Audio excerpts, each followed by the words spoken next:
So Rick Ross gets punched in the face in Canada, and ironically, it was by a white man, when a large part of him and Kendrick speaking about Drake was as if being half white was a negative, or he was weak because of it, or a culture vulture because he was half white. Because let's be serious, because no black person is calling another full black person a colonizer or a culture vulture.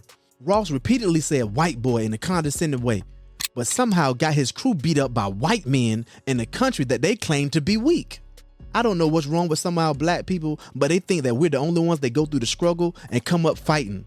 This is far from the truth, and I think the ones that primarily think this way just never been out the bubble in their community. Y'all better watch Sons of Anarchy. Them white boys will f you up. Ross was in Vancouver, which is very far away from Toronto, which is where Drake is from. It's literally the opposite sides of the country, like North Carolina to California, which is a 39-hour drive. Vancouver to Toronto is a 40-hour drive. Ross probably thought he could do something disrespectful there and get away with it due to how far it's away from Drake's hometown, but at the same time fool everyone in the States that he did something in Drake's backyard and was untouched because he's the boss. But his plan backfired. His boys got mollywopped by them Canadians, and he just let it happen without lifting a finger to help. Then slid out the back gate like Homer Simpson in the bushes. I'm not even tripping about him skedaddling out of there because he is the asset to the brand. So his crew getting beat up is a much lesser blow to the brand than us watching Rick Ross get trampled like they did.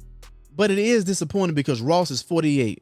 A damn near 50-year-old man should not be out here looking for drama that could potentially seriously injure or kill the people around him. Don't allow your ego to put you and your people in harm's way.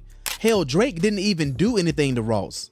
Ross jumped out the window because of a cease and desist allegedly put out on French Montana that Drake denied, and French himself haven't even came at Drake. Sometimes you just have to mind your own business because you can get yourself or your loved ones hurt for no reason, and it's not worth it. The guys that beat Ross' crew up in Canada are allegedly part of the biker gang Hell's Angels, which we have seen Hell's Angels members in Drake's videos before. I don't think they jumped on them because of Drake directly, more so that Ross was being disrespectful about their country and felt he could come bully them in their own backyard. But what are you guys' thoughts on this whole thing?